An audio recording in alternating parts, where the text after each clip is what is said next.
Hello everyone, in this video I will cover the topic role of herbs in cosmetics. So we are dealing with cosmetics which are herbal. So the content that we are going to cover is skin care, hair care and oral care. So skin care में हम पढ़ेंगे aloe vera के बारे में, turmeric के बारे में, और हेयर केयर में हम पढ़ेंगे हेना के बारे में और आंवला के बारे में, और ओरल केयर में हम पढ़ेंगे नीम के बारे में और क्लोव के बारे में. Role of herbs in cosmetics.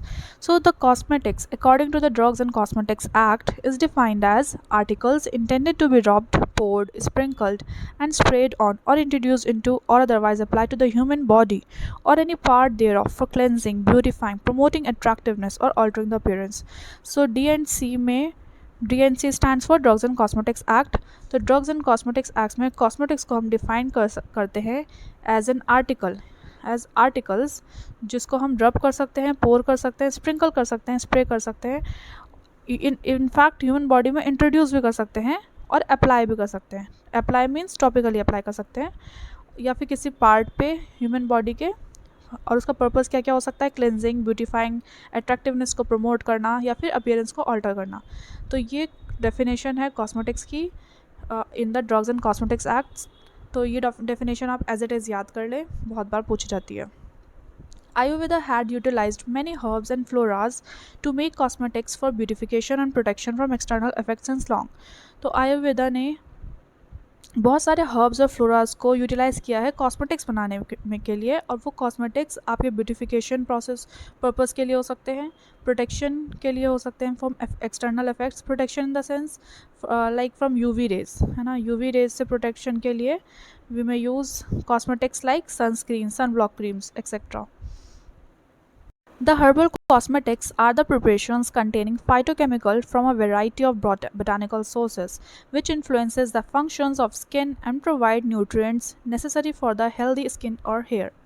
The Drugs and Cosmetic Act specify that herbs and essential oils used in cosmetics must not claim to penetrate beyond the surface layers of the skin, nor should have any therapeutic effect. So this point is important.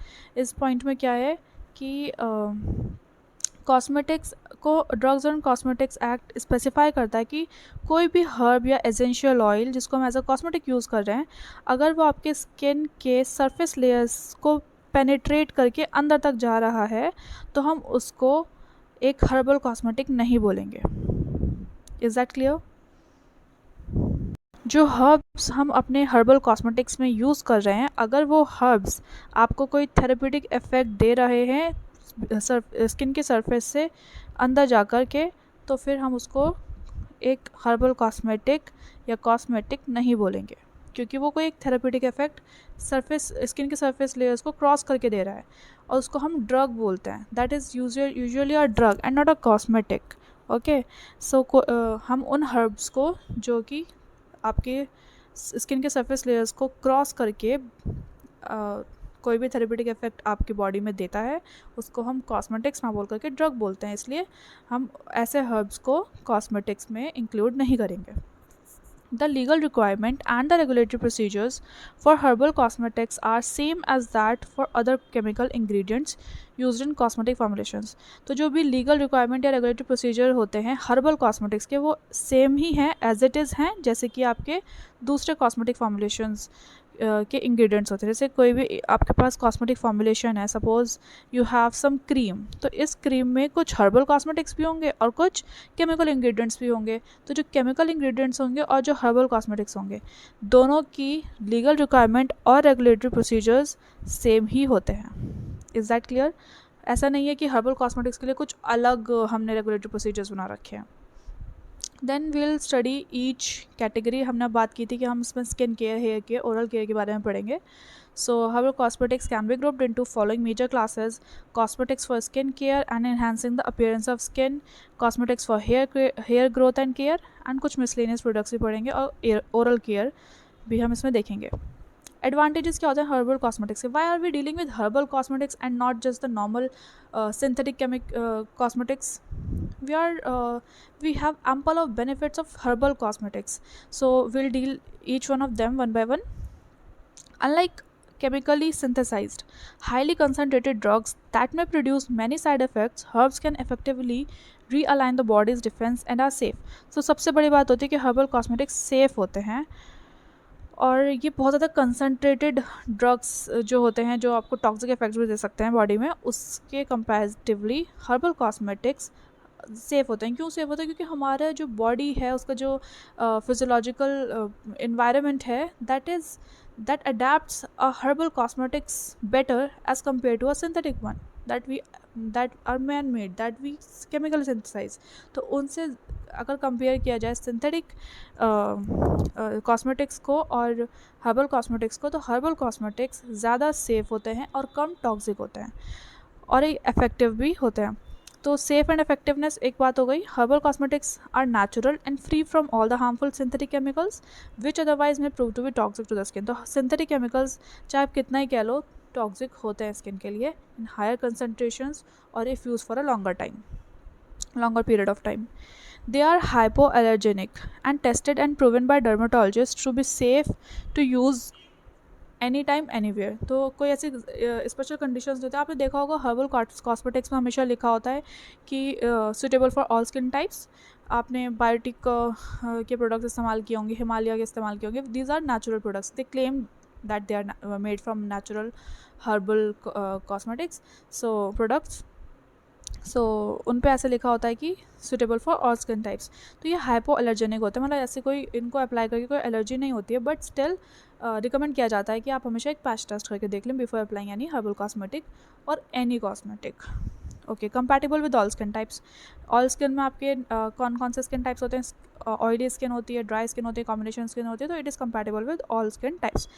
Wide selection to choose from here exist a large variety of herbal extracts with similar cosmetic properties। तो क्या होता है कि बहुत सारे herbal cosmetics जो होते हैं वो सेम तरह के ही थेरेपेटिक प्रॉपर्टीज़ देते हैं। फॉर एग्जांपल, आपके बाल बहुत झड़ रहे हैं, हेयर फॉल हो रहा है, and you want some herbal cosmetics for your hair growth और हेयर केयर। तो आप क्या चूज़ करेंगे? आपको कोई सजेस्ट करता है एलोवेरा लगा लो, ओके, एलोवेरा आपके घर में नहीं है, then what will you do? कोई आपको सजेस्ट करेगा अनियन यूज़ करो, है ना। So all these natural products are inter related in terms of therapeutic effects. So हो सकता है आपके पास एलोवेरा ना हो घर में, बट आपके पास आंवला हो तो आप आंवला यूज़ कर सकते हो। दोनों के ही थेरेपेटिक इफेक्ट होता है, हेयर फॉल कम करना, boost hair growth, so like that। So wide selection to choose from, then it fits your budget. Obviously these are cheaper as compared to synthetic ones because synthetic ones are prepared in labs and obviously उनके लिए आपको ज़्यादा पे करना पड़ता है as compared to natural cosmetics which are cheap, which are not that expensive. और आपने खुद भी आजमाया होगा जब आप कोई सिंथेटिक केमिकल, फॉर एग्जांपल आप सीटाफिल आपने कभी इस्तेमाल किया होगा, तो उसको आपको पता है वो 600-700 तक का लोशन आता है उसका बेस्ट वाला। बट आप अगर बायोटिक के प्रोडक्ट्स यूज़ करोगे, this are natural made from herbal cosmetics, बहुत सारे इसके इंग्रेडिएंट्स, बहुत सारे क्या वो तो क्लेम करते हैं कि उनके सारे इंग्रेडिएंट्स नेचुरल ही हैं, हर्बल ही हैं। सो इट इज़ चीप, 70 रुपये का 60 रुपये का एक फेस वॉश आ जाता है। It's like that. These natural formulations are tested by experts in laboratories using state-of-the-art equipment with no animals involved. Okay, so herbs for skin care. Aloe vera. Firstly, we'll deal with aloe vera. यहाँ पे skin care लिखा है, लेकिन ये बालों के लिए भी बहुत अच्छा होता है। Aloe vera derives from the Arabic word aloe. Aloe meaning shining bitter substance, while vera in Latin means true. तो aloe vera दो वर्ड से मिलके बना है, Arabic word aloe और Latin word और वेरा जिसका लैटिन मीनिंग होता है true. Okay, so Arabic word aloe meaning shining bitter substance. अगर हम इसे तोड़ के ना बोल के जोड़ करके बोलें तो shining bitter substance, true shining bitter substance. Okay, it is a true shining bitter substance. Bitter क्यों बोला? क्योंकि कड़वा होता है टेस्ट में। शाइनिंग क्योंकि इसकी अपीयरेंस शाइनिंग होती है। The Egyptians called aloe the plant of immortality. अब ऐसा क्यों बोला है? क्योंकि these are immortal plants. Today, the aloe vera plant has been used for various purposes in dermatology. Dermatology means study of skin. Botanical name of aloe vera is Aloe barbadensis Miller. It belongs to Asphodeliaceae family. It is a shrubby or arborescent perennial xerophytic succulent pea green color plant. Active components क्या होते हैं? Aloe vera contains 75 potentially active constituents, जिसमें है vitamins, enzymes, mineral, sugars, lignin, saponin, salicylic acid and amino acids. Vitamins में vitamin A होता है जिसको हम बीटा कैरोटीन भी बोलते हैं, vitamin C and E, these are antioxidants. Okay, vitamin A, C and E are antioxidants. और आपको पता है एंटीऑक्सीडेंट्स क्यों अच्छे होते हैं हमारी बॉडी के लिए? क्योंकि वो स्कैवेंज कर लेते हैं फ्री हाइड्रोक्सी या फ्री रेडिकल्स को आपकी जो बॉडी में होते हैं, तो उनको स्कैवेंज कर लेते हैं, तो कोई हाइपर पर ऑक्सीडेशन रिएक्शन हो नहीं पाती है। So antioxidants means which are opposite to oxidants, means जो ऑक्सीडेशन होने से रोकते हैं, और ऑक्सीडेशन होने से रोकते हैं, that's why good for your body. So it also contains vitamin B12, folic acid and choline. Antioxidant neutralises free radicals, तो बेसिकली एंटीऑक्सीडेंट फ्री रेडिकल्स के साथ कंबाइन करके उसको न्यूट्रलाइज कर देते हैं ताकि वो आगे ऑक्सीडेशन रिएक्शन परफॉर्म ना कर सके। Enzymes, it contains 8 enzymes, aliiase, alkaline phosphatase, amylase, bradykinase, carboxypeptidase, catalase, cellulase, lipase and peroxidase. Bradykinin helps to reduce excessive inflammation. Bradykinin आप excessive inflammation को से बचाता है when applied to the skin topically, while others help in the production of sugars and fats, in the breakdown of sugar and fats. Plant steroids, cholesterol, campestrol, beta-sitosterol and lupeol have anti-inflammatory action, and lupeol also possesses antiseptic and analgesic properties. Hormones, auxins and gibberellins that help in wound healing and have anti-inflammatory action. तो हमने देखा इसके एक therapeutic effect है anti-inflammatory action aloe vera का. Using aloe vera on the skin has benefits because its anti-inflammatory properties can reduce pain, swelling and soreness of wounds. तो ये जाहिर सी बात है एंटी-इन्फ्लेमेटरी प्रॉपर्टीज़ हैं, तो ये पेन को, स्वेलिंग को और सोरनेस ऑफ वुंड्स और इंजरीज को प्रिवेंट करता है. It supports the production of release of collagen, and collagen provides elasticity to your skin, which is necessary. It can speed up wound healing, और wound healing time को ये speed up कर सकता है. Okay. It reduces the healing time of first degree and second degree burns. It is effective in treating fungal and bacterial infections. It has antioxidant effect that can help repair sun damage and slow down the aging process of the skin. It protects the skin from damaging effects of the radiation therapy. It contains 98% water, जो कि आपके skin को moisturise करता है, सूद करता है, hydrate रखता है आपके स्किन को, और ये आपके स्किन को फ्लेक्सिबल बनाता है. और इसका एक कूलिंग इफेक्ट होता है रैशेज और सनबर्न्स पे. क्या होता है कि समटाइम्स आपके स्किन पे रैशेज हो जाते हैं ना, इसको बोलते हैं skin rashes. They may be due to any external stimuli और may be due to anything. ठीक है, ये जो रैशेज वगैरह होते हैं किसी भी वजह से हो सकते हैं. तो उस पर अगर आप एलोवेरा अप्लाई करोगे तो आपको एक कूलिंग इफेक्ट मिलेगा और ऑब्वियसली हीलिंग इफेक्ट. सो हमने इसके बेनिफिट्स देख लिए हैं सारे. Use in various skin problems, और स्किन प्रॉब्लम्स में भी हम एलोवेरा को यूज़ कर सकते हैं, जैसे कि acne, sunburn, swelling, minor burns, cuts और skin wounds, fungal infection such as ringworm and tinea versicolor, eczema क्या होता है? Atopic dermatitis, it is a skin problem. Then rosacea, sun और केमिकली डैमेज स्किन, और रिंकल्स में भी आप इसको यूज़ कर सकते हैं. Then bug bites, all these benefits are of aloe vera. Then mechanism क्या होता है, किस तरह से ये एंटी इन्फ्लेमेटरी इफेक्ट देता है? हमने देखा है कि ये प्रोटेक्टिव इफेक्ट देता है against radiation damage to the skin. अब वो कैसे होता है? आपकी ये स्किन सरफेस है, ठीक है, यहाँ पे कोई भी रेडिएशन, हमें पता है कौन सी हार्मफुल रेडिएशन होती है, अल्ट्रावायलेट रेज रेडिएशन, ये हार्मफुल होती है. Okay, ultraviolet radiation. तो इसकी वजह से आपकी स्किन सरफेस डैमेज हो सकती है, राइट.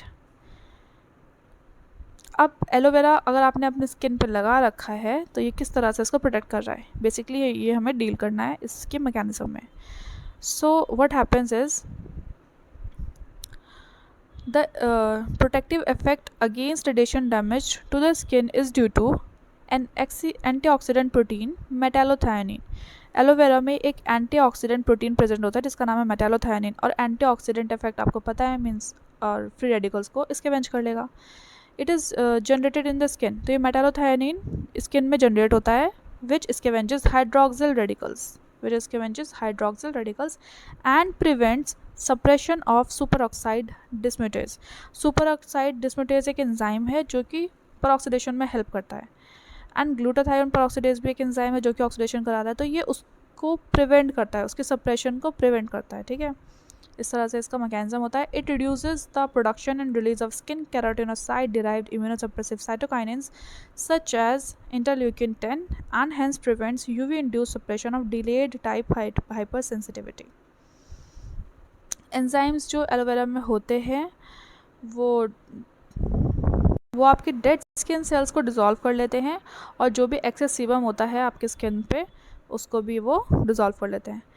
और वो एक्सेस सीबम क्या करता था, आपकी हेयर फॉलिकल्स को क्लॉग कर रहा था, तो उसका रिमूवल ज़रूरी है। तो एलोवेरा के बहुत सारे हेल्थ बेनिफिट्स हैं।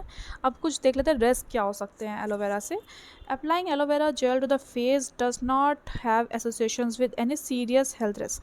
तो एलोवेरा को अगर आप अपने फेस पे अप्लाई करते हैं तो कोई ऐसे सीरियस हेल्थ रिस्क हैं नहीं, but just to sense your sensitivity you can always do a patch test on your skin. Some people may experience an initial stinging और burning feeling, तो वो some people के लिए है कि rare cases में some people में क्या होता है, due to different physiological mechanism और environment of your body और due to differences of individual, कुछ लोगों में burning feeling या burning sensation हो सकता है after using the gel on dry or sensitive skin. So always do a patch test. Leaving aloe vera gel on the face may cause it to dry out. अब आप बहुत देर तक के लिए एलोवेरा जेल अपने फेस पर लगा लोगे तो वो ड्राई तो हो गई, अगर आप उसको आधे घंटे लगा के रख रहे हो तो वो कम्प्लीटली ड्राई हो जाएगा और आपको बहुत ही एक अनकम्फर्टेबल फीलिंग आएगी। तो ये ज़रूरी है कि you rinse the gel off after a few minutes to avoid this effect. Some people may experience an allergic reaction, contact dermatitis. तो कॉन्टैक्ट डर्मेटाइटिस क्या होता है कि किसी चीज़ के कॉन्टैक्ट में आने के बाद डर्मेटाइटिस मीन्स इन्फ्लेमेशन हो जाना या रैशेज या एलर्जिक रिएक्शन, तो ऐसा भी हो सकता है कुछ लोगों में। Always do a patch test first to check for sensitivity before using it on the face. Thank you.